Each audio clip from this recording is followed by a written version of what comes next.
York mateys, welcome back to the wrestling show of the Minority Sports Report. Just fucking kidding. Welcome back. Pirate edition. The motherfucking yard edition. No, everybody, welcome back to the motherfucking Minority Sports Report. Wrestling! You know how to get amped in this fucking shit, god damn it. I'm your boy Big Black. I'm your boy Scame Dollar. Glad you get amped because I definitely don't. Nah, somebody's got to bring the heat. Somebody's got to bring the energy because somebody does all the research. This is my amp face. Arr. I figure you do all the research and all the watching, so I got to bring all the energy. Bring it. Because I definitely don't have any fucking energy ever. I'm too fucking old now. That's been the theme of the week. Like, fuck, we're getting old. God damn it. But again, we appreciate you guys for joining us. Make sure you hit the subscribe button, hit the like, and the bell icon so you get notifications whenever we drop. We appreciate you, day one A1s, and let's get it started, Rohan. What we got? Word. I know we kind of banned WWE from this podcast, but since this, you didn't bring that up yet, but yeah, considering this is covering old shit, I thought it would be relevant since that's the shit we grew up on. But last week I mentioned the A&E biographies that they got going on. Mm-hmm. They kicked it off with Stone Cold last week. This week was Roddy Piper. Who when I was watching this one, I actually remember, it's like, oh shit, I used to call him Roddy Piper.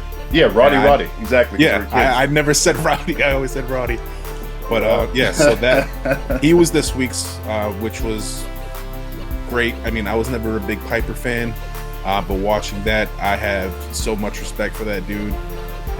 Like his demons and shit from growing up, like I knew about that. But he was the type of wrestler that he was good with keeping things separate from his family, so he never brought any of that shit home. Yeah. So it was crazy. But yeah, so next up is your boy sitting behind you, Macho Man Randy Savage. Oh, what a nice little segue. Hell yeah. Your boy does fuck with the old school WWE or WWE. That's a dope figure.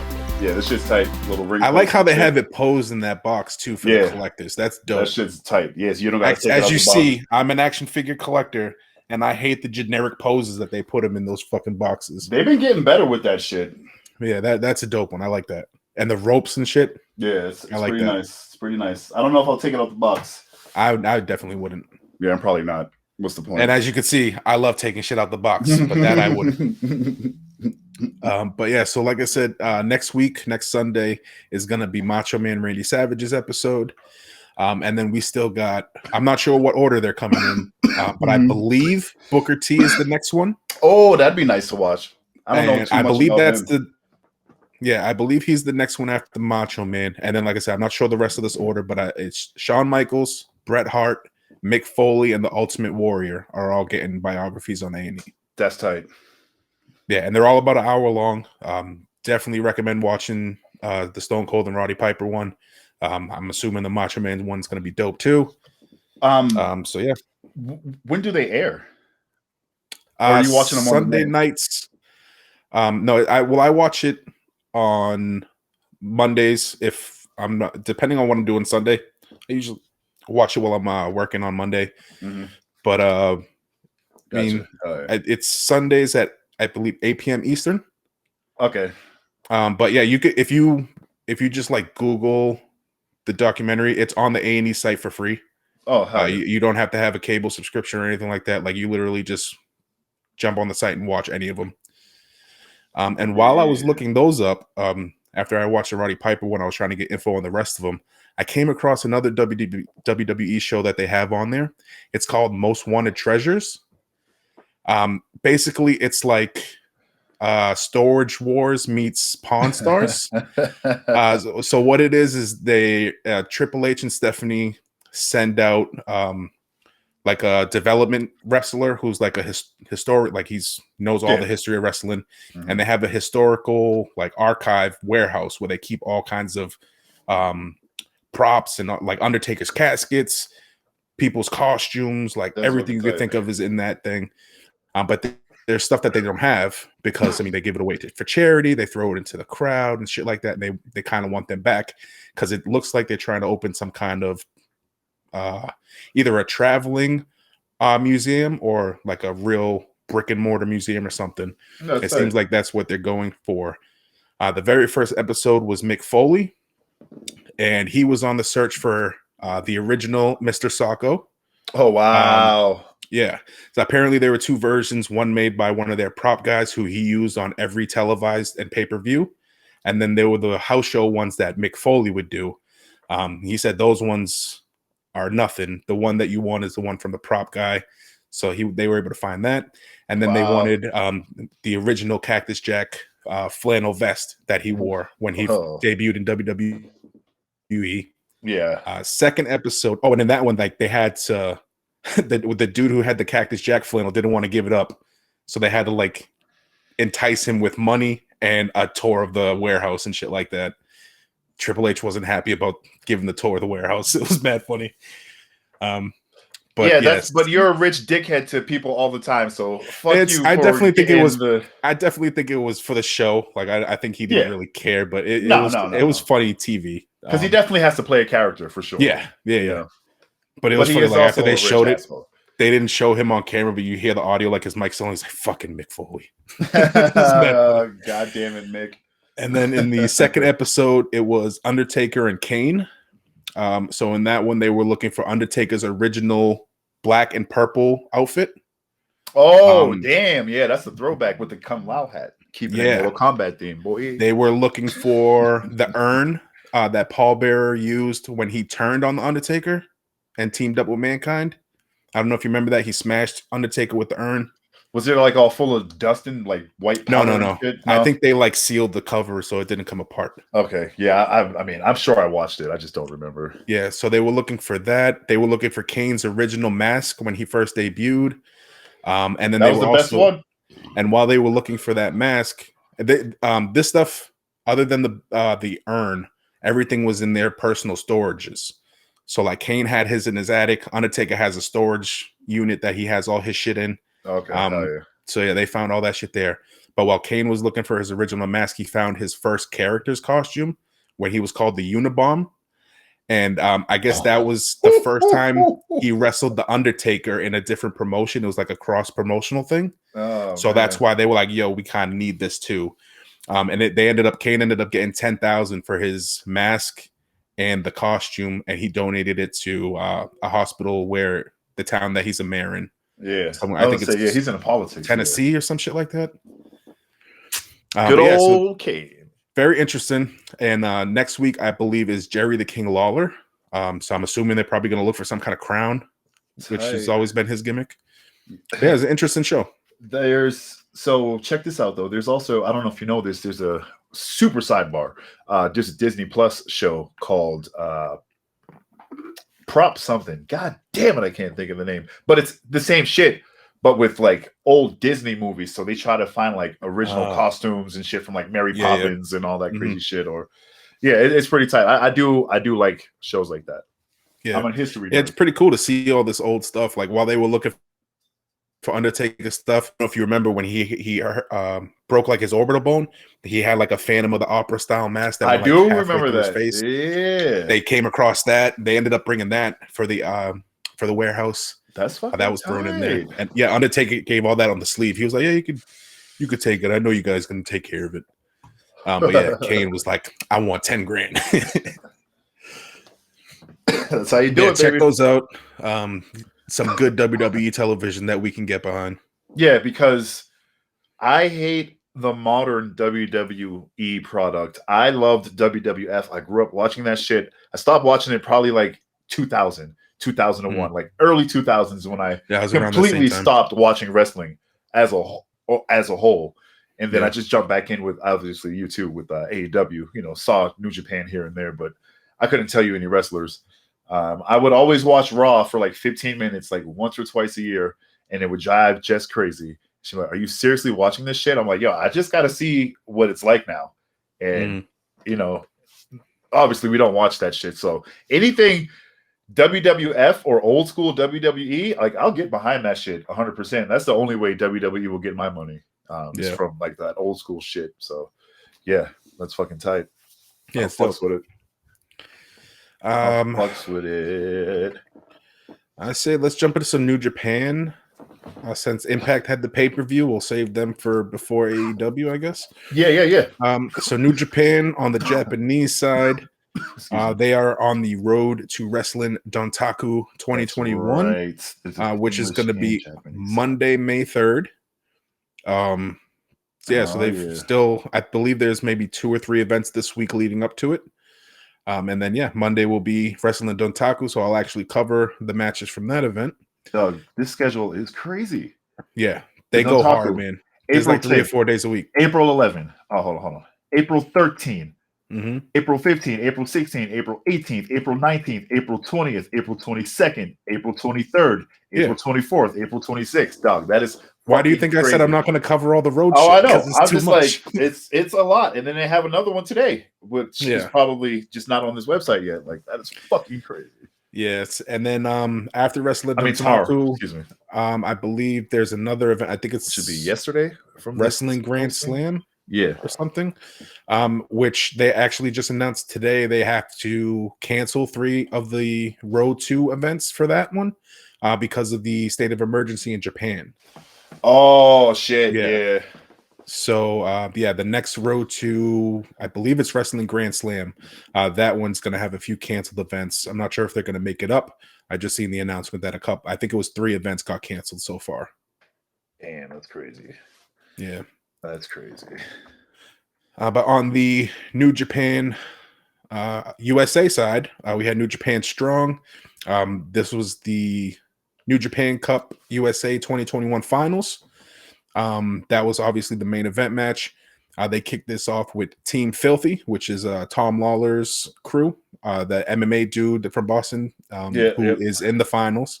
Oh, nice. He has his boys, JR Kratos and Chris Dickinson, who I found out is your brother's boy. Or your brother knows somebody who knows him. Oh, it's probably okay. Yeah. He knows all those independent because he mentioned the name, and I was like, where did I hear that name before? And I was like, oh, he's in New Japan, dog. He's like in the cup and all that shit. And he was in this match here. Him and JR Kratos took on Clark Connors and TJP from Impact and obviously New Japan. And Team Filthy got the win there. So big win for Chris Dickinson and JR Kratos. Hell yeah, that's what's up. In the co-main, we had Rocky Romero defeating, I believe this was his debut, Wheeler Yuta. But Rocky Romero got the win by submission in that match. And in the match that I actually watched, it was like I said, the New Japan Cup USA 2021 finals. Filthy Tom Lawler versus Brody King. Filthy Tom Lawler, dude, you gotta I'm not saying you have to go and watch his matches, but you gotta see his gear. He wears like these tiny little jorts. It's fucking hilarious. But his style is very, obviously, since he's an MMA guy, it's very MMA oriented, a lot of like submission and grappling moves and shit like that. This was a great match. And Tom Lawler won this by submission.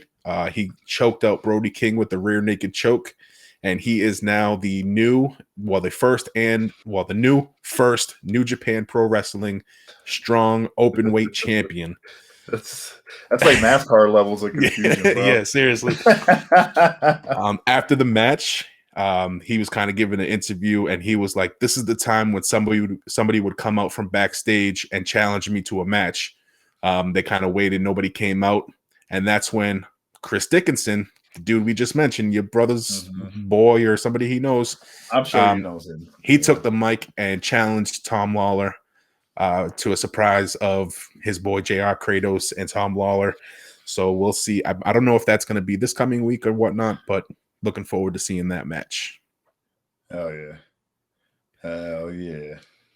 So now jump into Impact. I just pulled it up. And the first picture I saw. Are you looking at Rebellion? No, I didn't. I mean, that was the first picture, but I'm not looking at Rebellion yet. Okay, because I was going to run through the regular TV show first. Absolutely. So we had Impact on Access TV, kicked off with the Good Brothers, Carl Anderson and Doc Gallows, defeating Team Decay, or just Decay. And that is the team of Crazy Steve, Crazy with two Z's, Crazy Steve and Black Taurus. So the Good Brothers, obviously, they're the more decorated team. They got the push in that one, got the win. Right. Then we had Tennille Dashwood, who has the match at Rebellion for the the Knockout Championship. She took on the Knockouts champion. She took on her homegirl, Susan, and Tennille Dashwood got the win there. In the next match, we had Shira defeating Jake Something. And the next match, we had Jordan Grace defeating Kiera Hogan, one half of Fire and Flavor. She won that one by disqualification. I believe Tasha Steelz, I believe she interfered because I didn't watch this episode. We were busy recording something else. Yeah, that's what we do. Yeah. In the main event, we had Eric Young, which is becoming one of my favorite guys in Impact. He defeated another Boston boy, Eddie Edwards, in that main event there. And he also suffered an injury, which will come into play in Rebellion. I believe it's a storyline injury. I don't think it's a real one. But in the Rebellion pay-per-view, it wasn't in the beginning, but somewhere along the lines in the pay-per-view, they announced upcoming pay-per-views. They announced two of them, one of which is July's Slammiversary. Mm-hmm. And when they showed the little teaser video for that, they flashed a couple of recently released WWE wrestlers. They flashed Samoa Joe, Mickie James, and Chelsea Green. So are they good? I mean, they're all former TNA stars, which is what became Impact. So I don't know if they're really going there or if they just kind of use them as a teaser or what's going on, but very interesting when I seen that shit during the pay-per-view. I wonder if they'll be in on the AEW side. I don't know. I have no idea. Because, I mean, AEW really doesn't promote much stuff on Impact. No. Other than, like, Tony Khan and Tony Schiavone talking shit.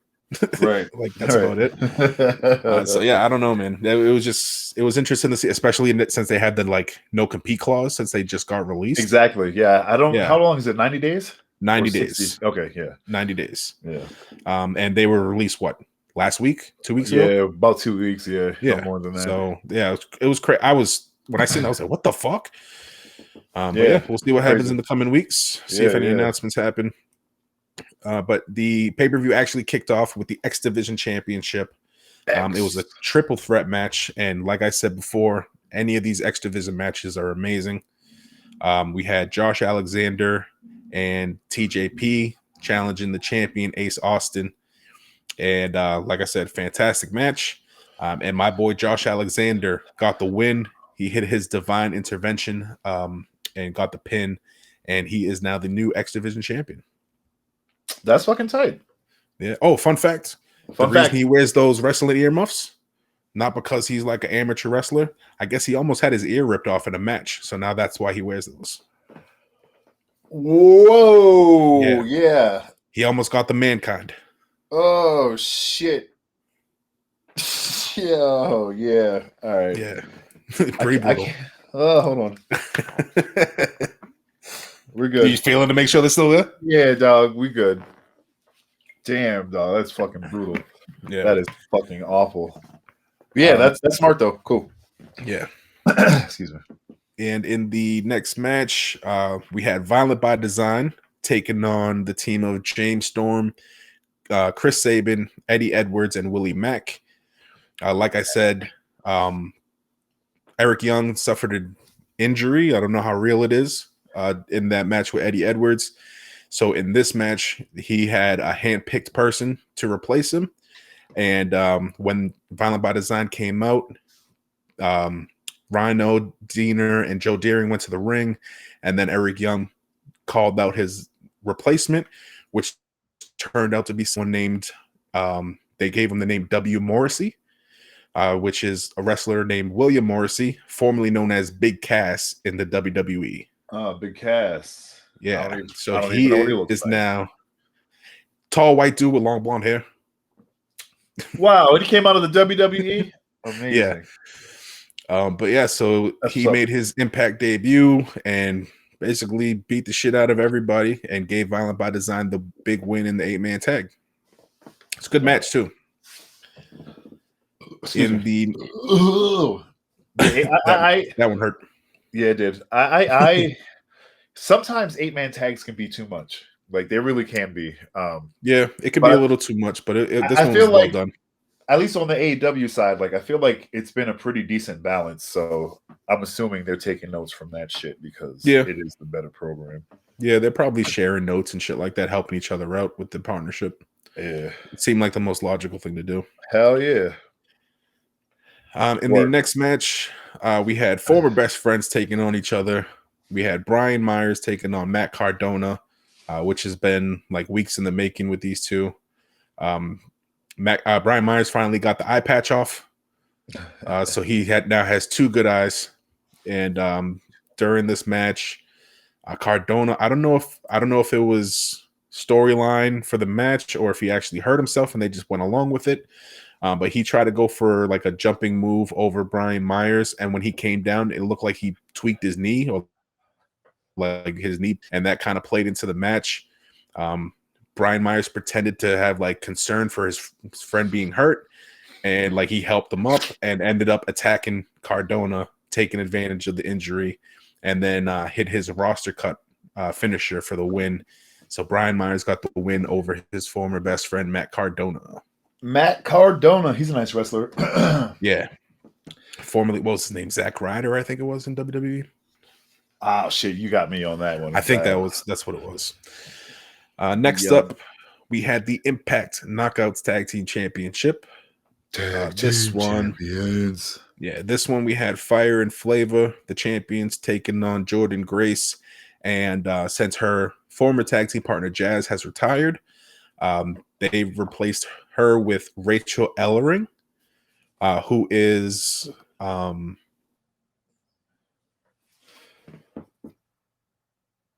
damn it, we froze. Oh god damn it. We good? Can you hear me now? I can hear you. We're fucking good, baby. She's what? So she is the daughter of Paul Ellering, who is the former manager of the Road Warriors, aka the Legion of Doom. Oh, do you remember them? Yeah, of course. Yeah. So she's got wrestling in her blood. And yeah, so she was released by the WWE as part of those releases back in 2020 when COVID started. And she made her Impact debut, and they got the win. Jordynne Grace and Rachel Ellering are now the Knockouts Tag Team Champions. Okay, shit. And Jazz is their official manager now. Oh, okay. So she's retired from wrestling, but she is their manager. Yeah, because I was gonna say Fire and Flavor, Flavor. Excuse me. They've been the champ since we started. We started watching this shit. Yeah. That's really tight. Yeah. Awesome there. And Rachel Ellering was in AEW for a short match. She was part of that. I don't know if you remember the women's tag team tournament. I do remember that. Yeah. She teamed up with Dasha Gonzalez, and they lost in the first round. Oh yeah, because Dasha wanted to be a wrestler, but she got injured, so she just does the announcing and shit. Yeah. Yeah. But yes, that was her tag team partner for that one. Okay, nice. In the next match, we had a last man standing match. This one was Trey Miguel taking on Sami Callihan. These two have had a long run of beef over the last few weeks. Basically, Sami Callihan is trying to get the passion into Trey Miguel because he thinks he's lacking his passion for the business. So he's just been doing all kinds of fucked up shit to him over the last few weeks. And it culminated into this last man standing match, which is basically a hardcore match. Culmination. They did everything in the book in this one. At one point, Sami Callihan put the stairs over Trey Miguel to hold him down so he couldn't get up for the 10 count. But obviously, I don't know if you've seen the stairs before. The back is open, and the way he had it was right up against the apron of the ring. So all Trey Miguel did was go under the ring, come out the other side, and then attack Sami Callihan from behind. It was mad obvious. But it was a good match, and Trey Miguel was able to get the win after hitting a cutter through the table. Nice. Trey Miguel was able to get to his feet with the help of the guardrail, and Sammy Callahan was trying to climb up the table, but the sweat, they were saying, made him slide down, so he couldn't answer the 10 count, and that's how he got the loss. So big win for Trey Miguel in that one. Blame it on the thing that you deal with all the time because you're a professional wrestler. Yeah, Tight. blame it on the sweat. No, that's just cool. Yeah. In the next match, we had the Impact World Tag Team Championship. We had the champions, New Japan's FinJuice. That's David Finlay and Juice Robinson, defending the belts against the Good Brothers, who are the former champs. That's Carl Anderson and Doc Gallows.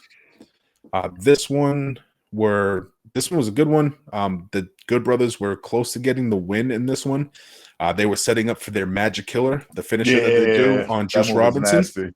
But while they were setting him up, David Finlay came in, took out Carl Anderson, which allowed Juice Robinson to roll up Doc Gallows with the small package and surprisingly retain their belts. I really thought the Good Brothers were going to win this one back. That's fucking what's up, because that's what I would have assumed, even though I don't watch it like you do. I would assume the Good Brothers would have got that shit back. Especially because what happened later on. But maybe that's because we'll see. I don't know. I don't know. It seemed weird that they're gonna keep a team from another organization as their champions longer than I expected. Like, I really thought they were gonna drop it to the Good Brothers in this one. Yeah, that's just crazy. Very, very interesting. Yeah. In the co-main event, we had the Impact Knockouts Championship. We had champion Deonna Purrazzo taking on Tenille Dashwood. This was another good match. Purrazzo was able to get the win and retain her belt. She hit her Queen's Gambit finisher for the win, which is basically it's like a tombstone, but instead of dropping you on the top of your head, you drop them face down, flat down on their face. Yep, I remember seeing that shit. Yeah, that one pay-per-view we watched months ago. Yeah. So after she got the win, Susan and Kimberly, which are Deonna Purrazzo's lackeys, I guess you would call them, they came into the ring and started beating on Tenille, and that's when Taylor Wilde came out. She is a former TNA / Impact Knockouts champion, I believe. But she made her return in this one, and she came to the ring, chased off Deonna Purrazzo, but beat the shit out of Susan and Kimberly. And that was the end of that. That was the end of that one. And then in the one everybody was waiting for, main event, title versus title, AEW World Champion Kenny Omega was taking on Impact World Champion Rich Swann. Yeah, boy. This one, they went all out for this one. They had Mauro Ranella, who's famous for announcing WWE, Pride, bunch of other combat sports events. So he joined D'Lo Brown and Matt Striker on commentary. Not only did they have their Impact ref Brian Hebner, they also brought in AEW ref Aubrey Edwards. Yep. So Brian Hebner was the ref in the ring, and Aubrey Edwards was the ref outside of the ring. Oh, that's how it worked. Okay. Yeah. And at one point, Brian Hebner got taken out. So Aubrey Edwards got in and kind of helped out. So, I mean, that kind of worked into that. But in this match, fantastic match. It was the best match of the pay-per-view. Obviously, with Kenny Omega in there. Right. Of course. Yeah. He's the fucking and best Rich wrestler. Swann's a beast. Yeah. Rich Swann's a beast, too. He's not the Impact champion for nothing. But in this one, Kenny Omega hit Rich Swann with fucking 5 V-triggers. Oh, he just kept smashing this dude in the face with his knee. And he pulled his knee pad down, so it was like the exposed knee. Right. Yeah. Right. So it's extra hard. Yeah, extra hard. Capital V trigger. Yeah. Exactly how I spelled it. After the match, not after the match, to end the match, Rich Swann was going up for his Phoenix Splash, but he missed. Kenny Omega hit him with another V-trigger. I believe it was the 6th and final one, and then hit him off with the one-winged angel. And the cleaner has now become the collector, because he is now the AEW World Champion, the AAA Mega Champion, and he is now the Impact World Champion. Getting all the belts. Yeah. Yeah, he's like fucking Thanos, bro. It's Yeah, crazy. that's what people are calling him, the It's Thanos fucking of the wrestling crazy, world. bro. Oh my god, so many belts. Yeah, The picture that you see, that's that's Game's face on Kenny Omega. But those are the belts that he's got right now. yeah, yeah. So it's interesting to see what they're gonna do with this. I mean, I had a feeling Omega was gonna win over Swan, but I still have no idea how they're gonna work this out with a champion from a different organization. I don't know, man. It's interesting. I'm It is so crazy, man. curious to see what's gonna happen. I mean, our generation, we never had this. Mm-hmm. You know what I'm saying? Like This is something we've always wanted. We've always wanted yeah, to see guys from other promotions fight each other. like the guys and girls that the generation before us, they got that shit because there was a lot of promotional, territorial wrestling, Mm-hmm. So you would get a title over here and this guy might win or this girl would win and just take it around, you know what I'm saying, and would lose it to somebody here and then that, you know what I mean? So it's like, I love that they're bringing that old school flavor back to like mainstream, Mm-hmm. big dollar wrestling. Like that shit is fucking Yeah. tight. Yeah, and like, are they gonna keep this belt collector thing going on? Like, is he gonna go to New Japan and win the championship there again? He has to, bro, because That's what I'm thinking. it's Like, Kenny that would be Omega. dope. But Uh, yeah, I don't know, man. I'm very interested to see how this is gonna work out, especially considering this partnership with AEW and Impact seems to be very one-sided for AEW. oh yeah. Great. Yeah, it's dude. I don't It's know. great. It's crazy, For crazy. a split second, I was like, I thought I wore the wrong shirt, but you can never go wrong Nah, with I a can Britt never go wrong Baker, with that one. the DMD. But yeah, Kenny Omega's a fucking beast, yo. Mm-hmm. So goddamn good. Yes, sir. So yeah, looking forward to Impact this week to see what happens, and Dynamite too, because he's going to show up on Dynamite with those belts. Talking all the And it's shit. not just one belt, like you said. They should see the picture. He got 2 belts from Impact. Yeah. Fucking He got crazy. all the gold, and it would be dope to see him come out with those 2, the AEW belt and the AAA belt, because he's only brought the AAA belt to the AEW ring once when he defended it. So it would be dope to see him actually come out with it. I don't know if AAA has something against it. It might, But I would like, because I was assuming that he was going to start doing this when they started doing the whole belt collector gimmick thing that he was going for. But shit we'll is see. tight, boy. Shit is tight. Now to AEW. Oh, my favorite. AEW. Which is going to be on the air tonight. Oh, yeah. I caught was myself. Like, wait, tonight? Yeah. I know. I caught myself. I was like, wait, what? Yeah, so last week's episode kicked off with Hangman Adam Page and Ricky Starks. Absolute Ricky Starks. And that dude. Yeah, too bad he got the loss. I know. You're not gonna Hangman. Fucking Hangman. Hangman got the win by submission with some odd bulldog choke, I guess it looked like. He kind of grabbed the ankle and got a hold of his neck and made Ricky Starks submit. I didn't know what kind of move it was. They didn't really give it a name or anything. Yeah, even on the website, there's no like submission. name for the move. It just says ankle injury and submitted him with it. Yeah. I forgot about that because Ricky Starks hurt his ankle somewhere along the line in the match. Yeah. Now I understand why these wrestlers always be pulling belts up, because this shit is fake and it's not real and it's plastic, but this should be like sliding down. Like, fuck, yo. Shit. So what happened? Oh yeah, after that match, Taz took the mic, basically told Hangman he needs to watch his back. Yeah. That's when Taz's son Hook attacked him from behind. Then Brian Cage came out and was gonna do something to him.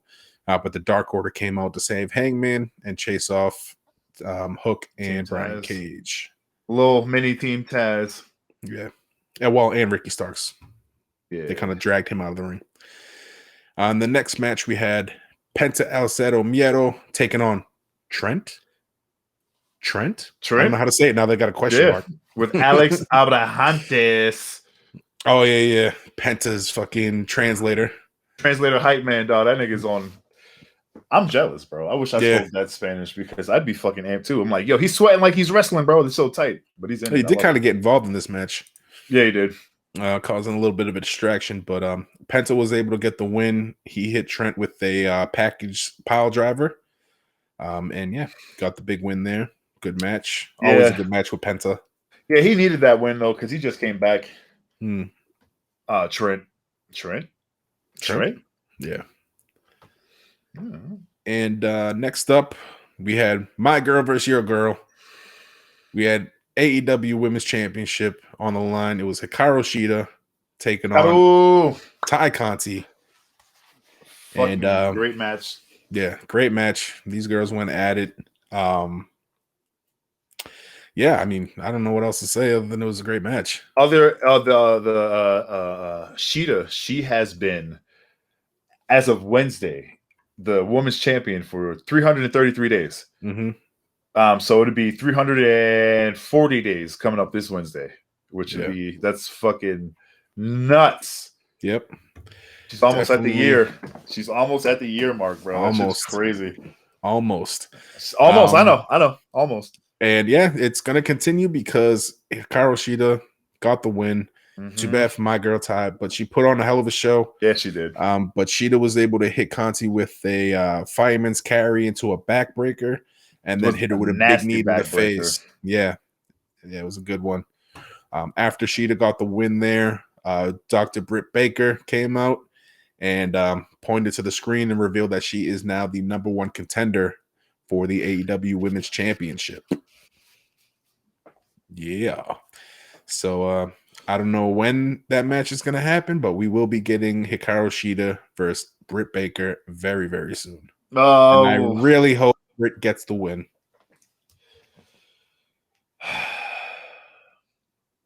I'll cross that bridge. I'll cross that bridge when we get closer to it, bro. Nah, I really think, especially like you mentioned, Sheeta's coming up on a year. I could definitely see them giving this to Britt now. I know, but I know you don't want it to happen. It's not that I don't want it to happen. But you didn't want Rio to lose either, but she did. Listen. They just got good fucking female wrestlers. I fall in love with all of them. Jesus Christ, I can't help it. Honestly, something about them. They all got nice butts too. They're all sexy as fuck. There's no denying that shit. What I was thinking about though, when part of the reason why I can't really answer your question either is, do you think Ty has what it takes to be the women's champion? Because down the line, possibly. Exactly. That's what I was thinking, and I'm talking about like a couple of years, at least. I wouldn't think maybe that long. But I mean, she's still rather new, I believe, in wrestling. Yeah, because she has a lot of fucking real ass judo moves. Oh yeah, for sure. That's why I think she could definitely do it. I just think she has to like sharpen up her wrestling skills a little more. Yeah, because she's definitely okay. So I don't think as soon as right now she doesn't have it. She's got the people love her. We love her. We love watching her wrestle, but there's just something that's missing, and I think it's the polish, and it's going to be like the mic skills and shit like that. Yeah, that's one thing I was going to say too. The mic, because she doesn't talk much. At least on Dynamite, I haven't watched Dark or there's Elevation. So much wrestling. So like I don't know if she had matches on there where she hits the mic, but she doesn't talk much on the mic in Dynamite. So yeah. I don't know if that's for a reason or what the case is, but I can definitely see her being champion. I just don't think it's going to be any like within this year. I definitely think Britt is going to be the next champ. Yeah. There's so many girls because then they even did like you get fucking I can't think of her name right now. Oh shit, she just came back. Statlander? Yeah, Statlander. What's her name? Statlander? Yeah, Chris. I was thinking Cat. That's why I couldn't get the last name. Like shit, man. She would have been champion if she didn't get injured, in my opinion. You know, like it's crazy, man. Like, damn, there's so much competition in that women's division. Great. All right, we got to move it. All right. So next up, we had QT Marshall taking on another member of the Nightmare family. This one being Billy Gunn, who's also the leader of the Gun Club. The Gun Club. This one, towards the end, QT Marshall was going to hit Billy Gunn with a fucking random wooden chair that they had. I'd never seen anybody bring a wooden chair like that to a wrestling match. Me either, dog. And that shit it was so weird. But it made sense as to why they used that instead of a regular chair. Right. So QT was going to hit Gunn with the chair. Dustin Rhodes came out and attacked QT Marshall. I believe he had some kind of bull rope or some weird shit. Yeah, he had because they had a match with that shit one time. Yeah. Yeah. And he came out with that and started beating on QT Marshall.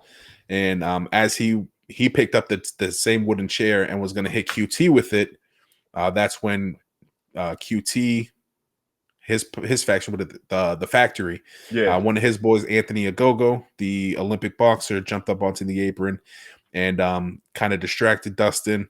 And that's when Nick Camarado, another member of the factory, came out from behind and tried to attack Dustin. Dustin ducked out of the way and smashed a chair on Nick Camarado's head. And this dude didn't even fucking flinch. He absorbed every inch of that fucking wooden chair right to the skull. Yeah, dog, just fucking what? Oh, so great. This dude is a fucking monster. That that storytelling, man. That's how you solidify his fucking beastly nature, dog, by eating a chair that explodes and he doesn't do anything about it. Yeah, dude, it's shattered into so many pieces. Oh, that shit was crazy. But yeah, so after that happened, a ton of refs came out. I didn't even know they had that many refs. Like, there was so many fucking refs that came out to the ring to separate everybody. I was like, shit, I only seen like 3 of these dudes reffing matches. But yeah, so that was how that ended.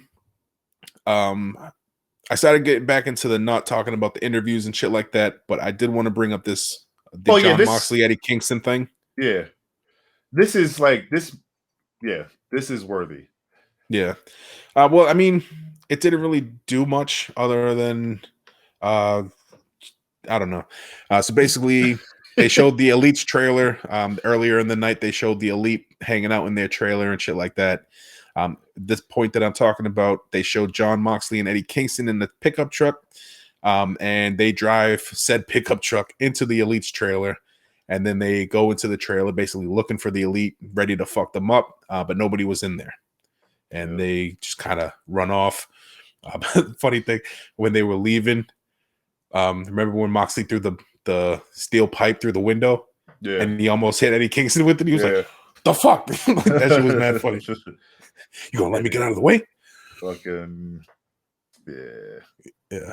I like those two together. That's great. Oh, they are good. They're good. They're good together. They're great together. Next up in the co-main event, we had Christian Cage taking on Team Taz's Powerhouse Hobbs. Hobbs was, I'd say, basically beating the hell out of Christian Cage throughout the entire match. Yeah, for the most part. For most of the match. Oh yeah. And he was setting Cage up for some kind of move, but Christian Cage was able to slide off of him and hit him off with the and he slid off of them and was able to turn that into his kill switch finisher. And yeah, Christian Cage snuck away with a win there. It's kind of odd to see after the match, Ricky Starks came hobbling out, and instead of attacking Christian Cage like I thought he would, he just kind of checked on Hobbs and stared at Cage as he left the ring. Yeah, I think it's kind of playing into that injury too. You know. Yeah, could be that. But yeah, it was just weird. And the respect factor, like, yeah, it's just kind of possibly. Yeah. Oh my god! I mean, with the legend, if I'm fucked up, I can't do it again. You know, that kind of thing. Could be. But yeah, and then in the main event, we had the TNT Championship. Darby Allin taking on Jungle Boy. Probably match of the night. Of course. Oh, definitely match of the night. Yeah, there's no question about that. Jungle Boy, again, like in the last match with Cage and Hobbs, Jungle Boy was basically getting the better of Darby Allin through most of the match, especially towards the end there. But Darby was able to forgot exactly what led to it, but Darby was able to do some kind of weird shit and roll up that Last Supper leg lock that he does into the pin. And that's how he stole the win away from Jungle Boy. So Darby Allin retained his championship. And then after the match, Darby was attacked by Ethan Page and Scorpio Sky. That's when Lance Archer came out to try to help Darby. Ends up getting an ass whooping. Well, not an ass whooping, but he starts getting beat up by Ethan Page and Scorpio Sky.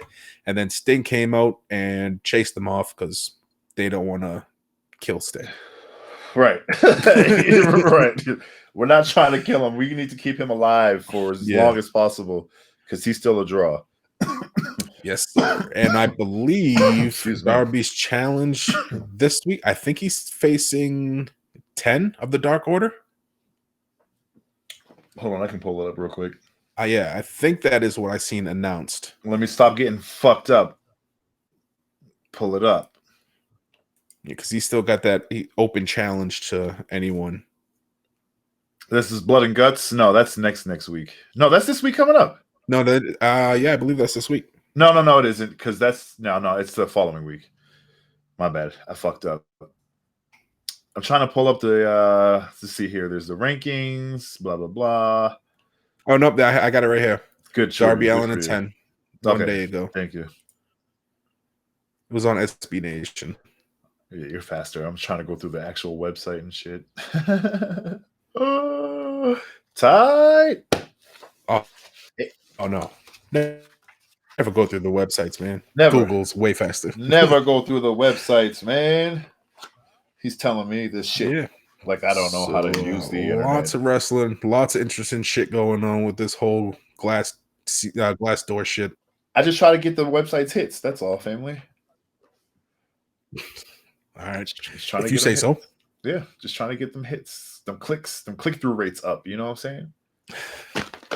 Oh, yeah, here we go. I got a lineup for this, tonight's episode of Dynamite. Yes, tonight's episode. Yeah, we have the Blood and Guts parlay between the Inner Circle and Pinnacle. So I believe they're going to discuss the rules of engagement for this. Yep. Then we got Dustin Rhodes, Billy Gunn, and Lee Johnson taking on QT Marshall, Aaron Solo, and Nick Comoroto. Hell yeah. We got Chris Statlander taking on Penelope Ford.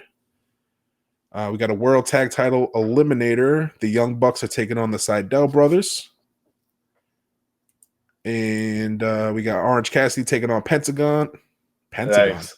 Penta, I'm assuming. Penta. Yeah. Pentagon on this site. Might be a spell check. Then we got Hangman Adam Page taking on Brian Cage. And then the main event, Darby Allin versus 10. I'm looking forward to that second to last match. Page versus Cage. Oh, that's going to be tight. Yeah, that should be a good one. Good one. Just like this episode. It was a good one. Thank you guys for watching us and listening.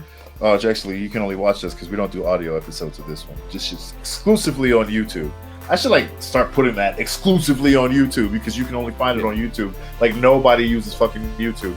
Anyways, AEW's tight. You can follow us all collectively. We are at the Minority Sports Report, at TMS Report. That's what we do. This game, where can the good people follow you, my good sir? Follow me at Game666. Word. And you can follow me. I'm at the Beatnik. Thank you guys. Again, hit that like button. Subscribe to our channel. Hit the bell icon so you get those notifications. And we appreciate the fuck out of you. We'll talk to you next week. Peace.